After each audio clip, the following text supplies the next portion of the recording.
Hello and welcome to this Sunday's edition of Jamaica Magazine. I'm your host, Adrian Atkinson. We have a wonderful show planned just for you. More after this break.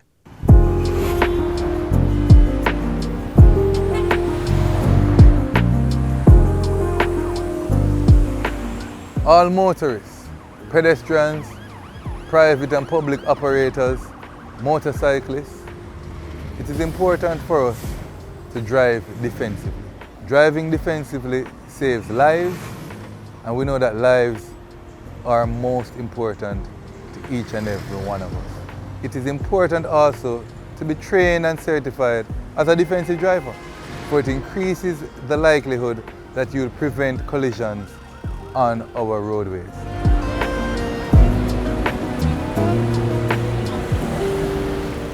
In this week's episode of Get the Facts, we look at earthquakes. Now, while we can't stop them, there are some things we can do to mitigate how much damage they cause.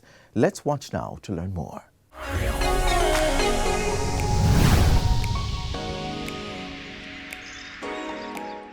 Welcome to Get the Facts, the program that provides you with information on the latest topics. I'm Theodore Henry.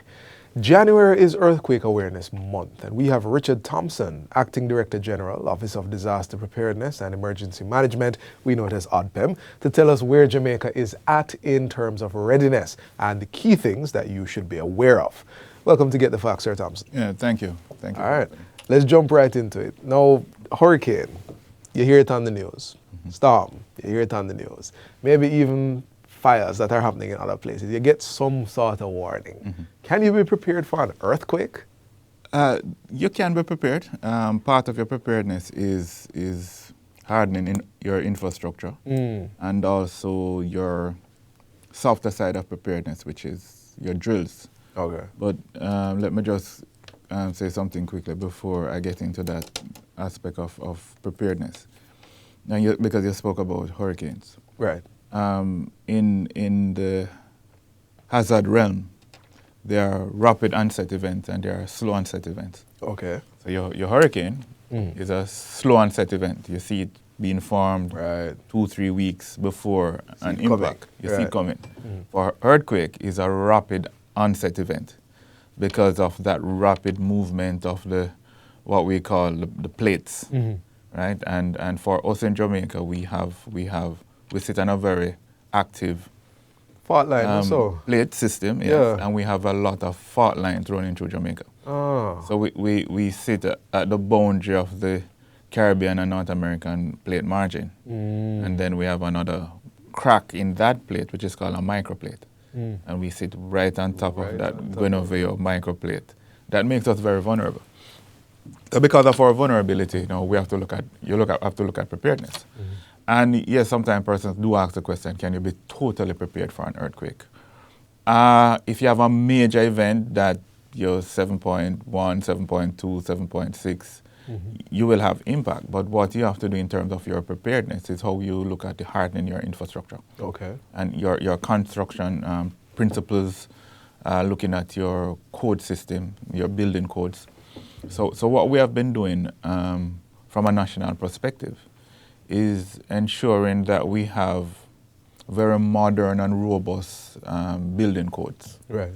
So we have gone through a process some years ago to look at our building legislation, inputting the building bill now, the act. Right. And then now but the code system was a little bit before that, because sometimes we kind of put the horse, the carriage in front of the horse. Right, yeah. The carriage in front of the horse, because we needed to ensure that we had those codes in place, and your code is really regulation. Right. And regulations tend to come after you have developed your legislation. But because the legislative process is lengthy at times, you want to ensure that you have the codes in place, which is your regs, to ensure that persons are abiding by the codes. Right. And so we have put that in place, and we have been constantly ensuring that there is training for your engineers, training for persons that are involved in the national development application process, to ensure that the infrastructure that we're putting down are sound enough to in some way withstand major earthquakes up to a point, and ensuring that when you have your moderate quakes, it is not interrupting your infrastructure. So if your infrastructure is weak, your moderate quakes will cause damage. Because even though it was traumatic for a lot of persons, the 5.6 quake in October of 2023 was classified in the realm of how you classify earthquakes. It's a moderate quake. But for a lot of persons not experiencing something like that before, they saw it as a major event. But it's really a moderate quake. So if your systems are not sound, you will have moderate earthquakes interrupting your system. So we try to ensure that from a code system and how we build, and we build fairly sound, because if you do comparison between Jamaica and, say, the experience that the Caribbean had in 2010 with the Haiti earthquake and what happened in Haiti, our building systems is way better because we build with concrete and steel. We have solid rebars, they are properly spaced. We ensure that black pockets are filled with concrete. We mix our concrete mixtures to a certain specification, and we ensure that the concrete infrastructure that we put down are robust enough to withstand. And this is what we mean when we say earthquake-resistant buildings. But part of it lend itself to being seismic resistant. But your seismic resistance from an engineering standpoint goes a little bit beyond that. Okay. It looks at your foundation, how you lay out your foundation, how deep your foundations are. Deeper is better. Deeper is better. At worst, if you're doing high-rise building, you really have to have very deep foundation. Your structural engineering process have to be on point, because the size of steel that you use for a high-rise building is way different, way larger than the size that you would use for a single-story or a two-story building. And then when you go beyond that now, if you look at what is done like in China, Turkey, Chile, these places that tend to have major earthquakes a lot of times, you have hardcore seismic infrastructure. Buildings are built on rubber-type springs, so your buildings sway. Your buildings sway instead of your parts moving in different direction. So you move away from just whole rigidity. Whole rigidity. Okay. So you allow your building that kind of free movement. So a lot of the foundations are on springs. Oh, that's cool. Rubber type springs. So the technology is getting better, in terms of your infrastructure. What we are doing a lot in Jamaica now is ensuring that we have raft type foundation. We have a tradition of building where you cut into the ground for your foundation. But so you have a foundation running horizontal, one running parallel to that, and you have those are interlinked, and then you have the dirt in between. Right. So when you and then same thing with your beams, but when you build it, when the ground start to vibrate, when you have those rolling waves, and the building start to vibrate, those members move in different direction. Because it's not on one plane. So, Sir Thompson, I want you to hold on. You're giving us a very good engineering lesson right now, and the builders are watching. But we're going to take a break right now. We've covered one thing so far. You might not be able to prepare, as in predict, but you absolutely can prepare and harden infrastructure. We'll continue the discussion with Richard Thompson, Acting Director General of the Office of Disaster Preparedness and Emergency Management, ODPEM, on the other side of this break.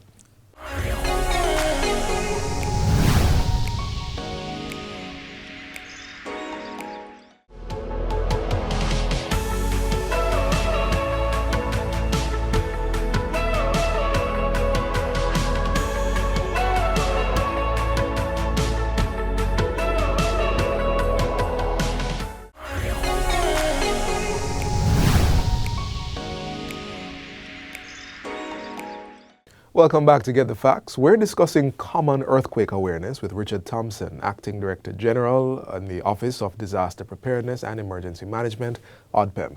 Sir Thompson, you were speaking about how we usually lay down foundations in Jamaica, and you were going somewhere with that engineering example. Yes, so the principle that we normally use is we cut into the ground based on how the rooms are being laid out.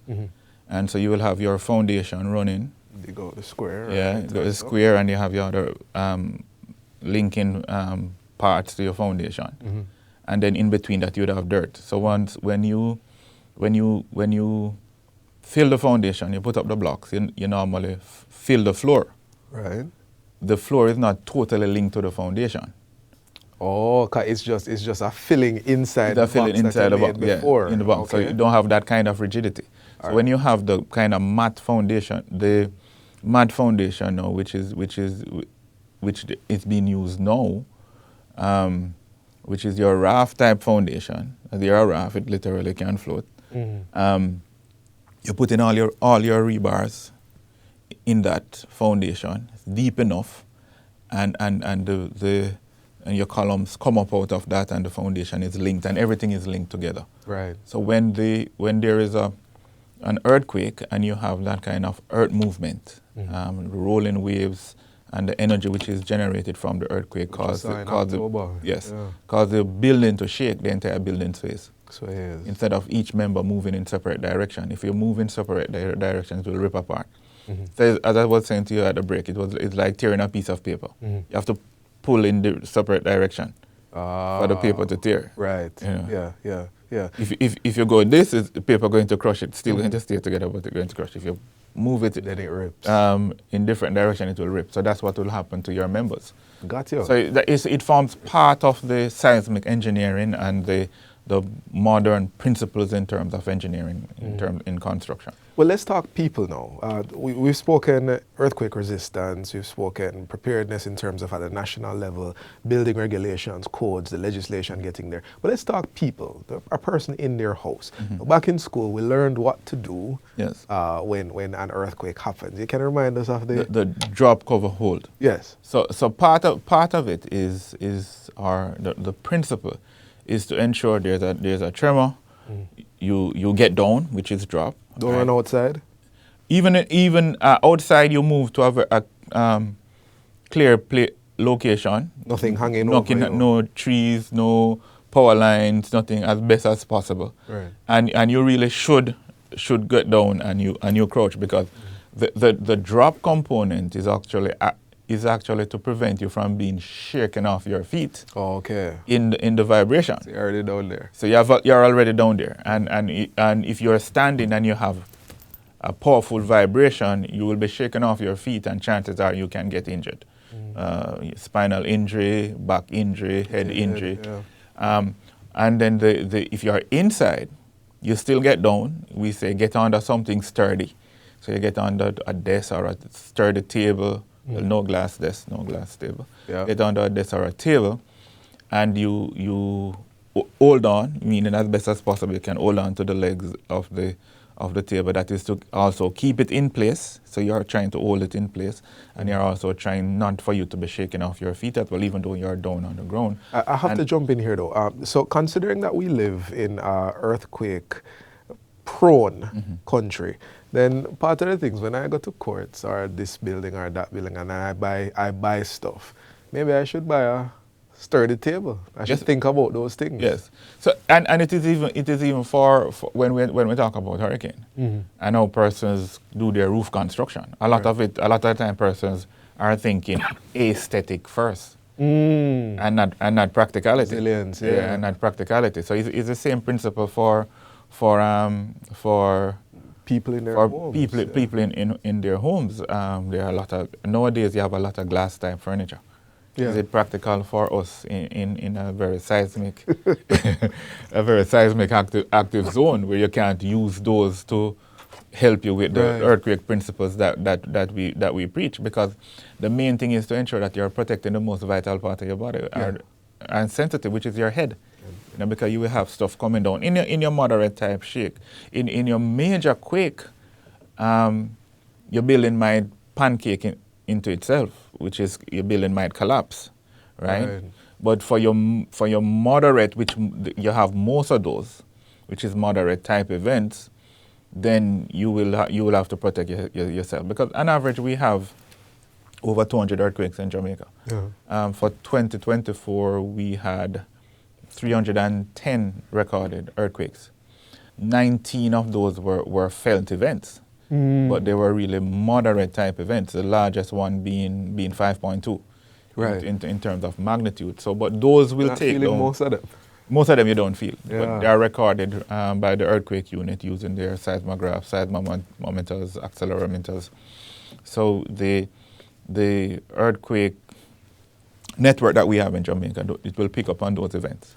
So, Sir Thompson, we are aware that at the national level, there's an emergency response infrastructure, teams and all sorts of first responders that are set up. Can you give us an update on the readiness level at the national level? So at the national level, you have the ODPEM, which is the National Disaster Coordinator. So we sit at the top. Yeah. We sit at the top. And then we have, whenever time we go operational, there's what is classified as the National Emergency Operations Center. And then sitting within the National Emergency Operations Center is the National Response Team. And so the National Response Team have that responsibility in terms of search and rescue, debris management, and general management of an event. Right. So there is a National Search and Rescue Team. And that National Search and Rescue Team in 2010 did a lot of work in Haiti. So we went into Haiti and led the National Search and Rescue Team, had a lot of members of the Jamaica Fire Brigade being on it, persons from the JDF. Right, I was going to ask you about that. Persons from the JDF, you have health personnel and everyone on that team, and we did a lot of work in Haiti. So in the country we have that search and rescue element, which we are still mapping out and building out. So we have a small search and rescue team. The building that out in terms of what we're looking at is to ensure we have a very large search and rescue team. So your search and rescue team can go up to 30 members. Right. And on that as well, you have your medical personnel, you have personnel for hazmat, which is your hazardous material personnel. You have persons that have your cadaver dogs. You know, you have something to use dogs to find if persons are within some of your collapse structure. So that's what we're looking at in terms of building out the team that we have in country and ensuring that we have a wider search and rescue process. Also, critical to that as well is debris management. Right. And so the NSWMA, National Solid Waste Management Authority, is part of that process as well to ensure that we are looking at debris management. Some years ago, we did some training to ensure that we have personnel in country that have capabilities to manage that process. And so what we have to do, and what we constantly try to do, is to get better. Yeah. You know, because we do understand our vulnerability. So we can't take it for granted that we have some teams in place to ensure that we're building on that. And in terms of the team itself, and ensuring that we're building on the ability of the state to respond to its people. And not just, of course, I expect it's not just in, it's across the country, rural areas, in the urban areas. But I want to spend the last 2 seconds of this interview, like we're out of time. Earthquake Awareness Month. If you can just speak directly to our viewers in just a few seconds. All right, so for your Earthquake Awareness Month is set up with the idea to ensure that we're getting information to the public around earthquake preparedness. And January is significant as it relates to Earthquake Preparedness Month, where we use January because we use it as the commemoration for the 1907 Great Kingston earthquake. Yeah. And so we use that to drive the information to persons that earthquake preparedness is essential. Buildings, earthquake preparedness for schools, your businesses, in the home, churches, everywhere where you can have mass gathering, that earthquake preparedness is important. Because if you look across the country, nowhere across the country is relatively safe when it comes to earthquake, because we have fault lines running across the entire country. So if you look at a map of Jamaica, it's like if you boil a egg and you break that eggshell, that's what it looks like in terms of our seismic map. So it's like a broken eggshell. So it's for everybody. And we tend to have more earthquakes along the northern side, because the northern side of the country, especially in the Kingston zone, is built out on alluvium. And alluvium act very differently from your bedrocks in a seismic event, you know, because the rolling wave is you have more dirt than hard rock. I think we absolutely need to get you back to talk some more about this. And what if I can just put it all together, we cannot predict, but we can prepare in buildings, in schools, in churches, as you said, anywhere at mass gatherings. Yes. And in January, we want everybody to take this in mind. Earthquakes can happen at any time. So, Mr. Thompson, thank you for a very informative discussion, and thank you, for viewers, for tuning in. Remember to stay informed, and we'll see you next time.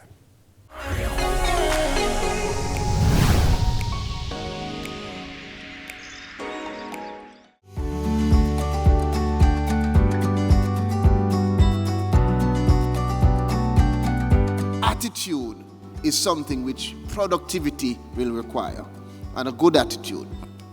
So these are conversations which are difficult. Because how do you instill a good attitude?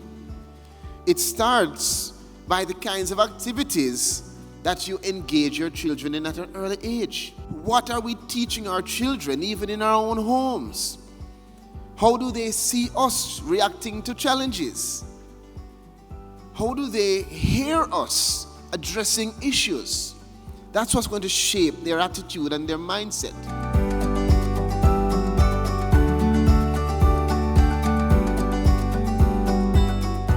We continue our look at women in male-dominated spaces, this time in the parish of Manchester. Let's meet the female barber in the West Central Parish. Hi guys, my name is Carleen Gentles and I am the lone female barber in Mandeville, Manchester.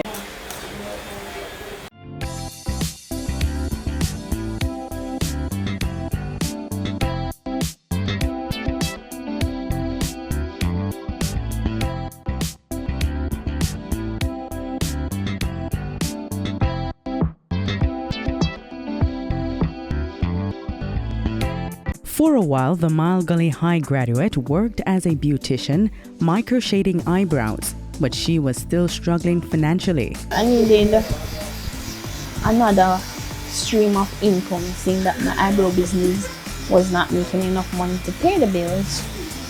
So I'm home, and you know, everybody always asks me if I'm not going to look a job, and I'm going to look a job. She knew she needed money but wanted to do so while being an entrepreneur.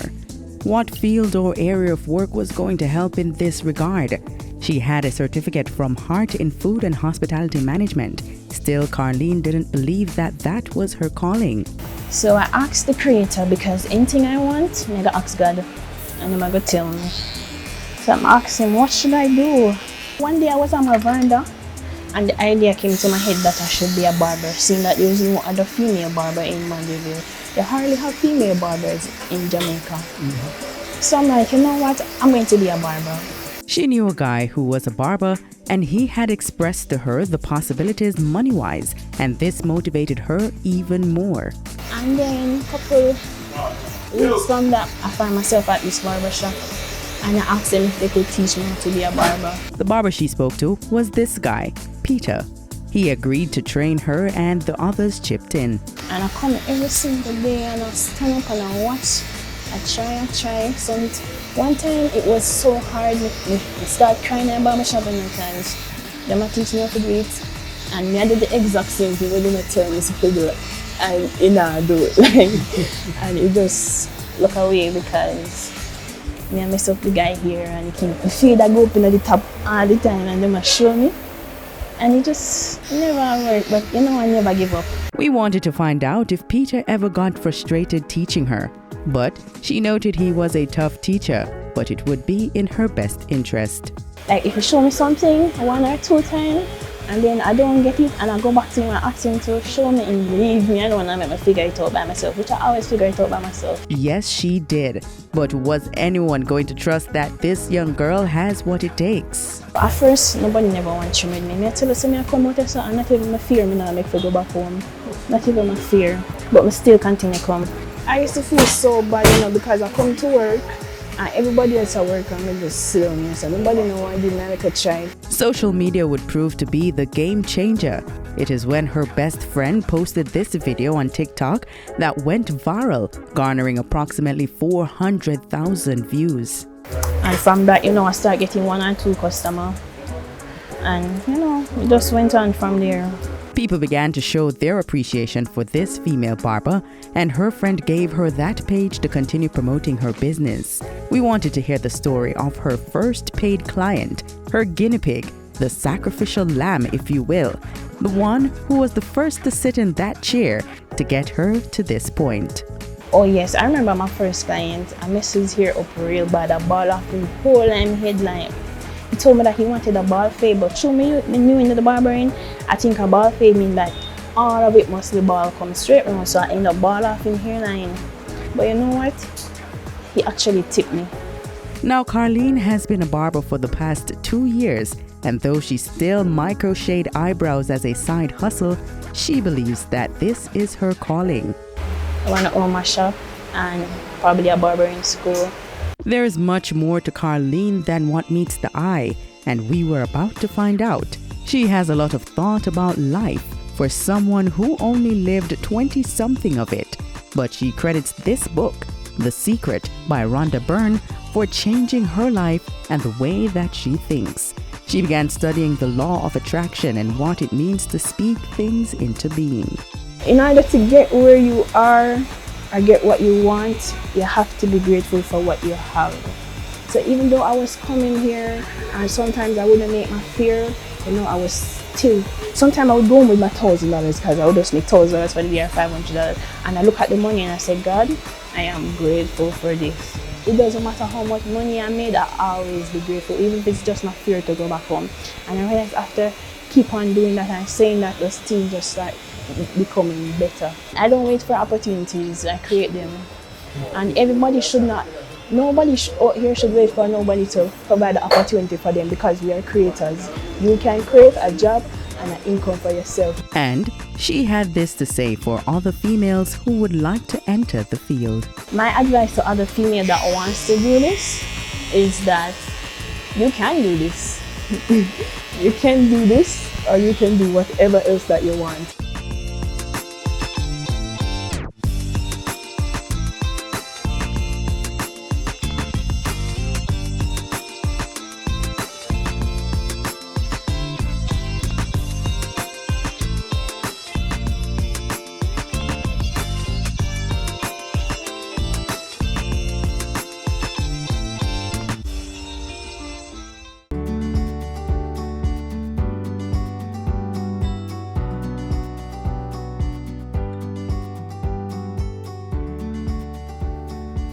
Hey Conroy, what do you love most about being an artist? What I like the most about being a visual artist is that it allows me to be myself. What about you?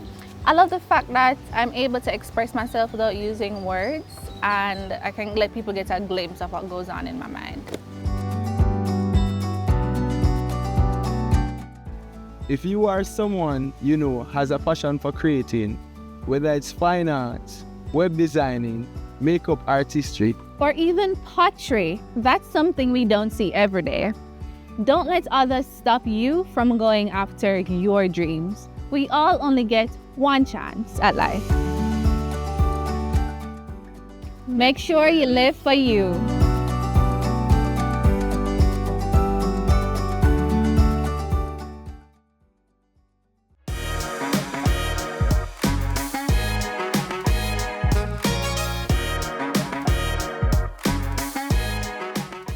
And with that, we've come to the end of today's edition of Jamaica Magazine.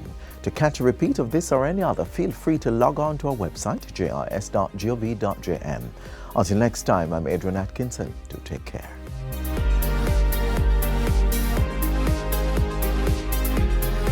This has been a production of the Jamaica Information Service, the voice of Jamaica.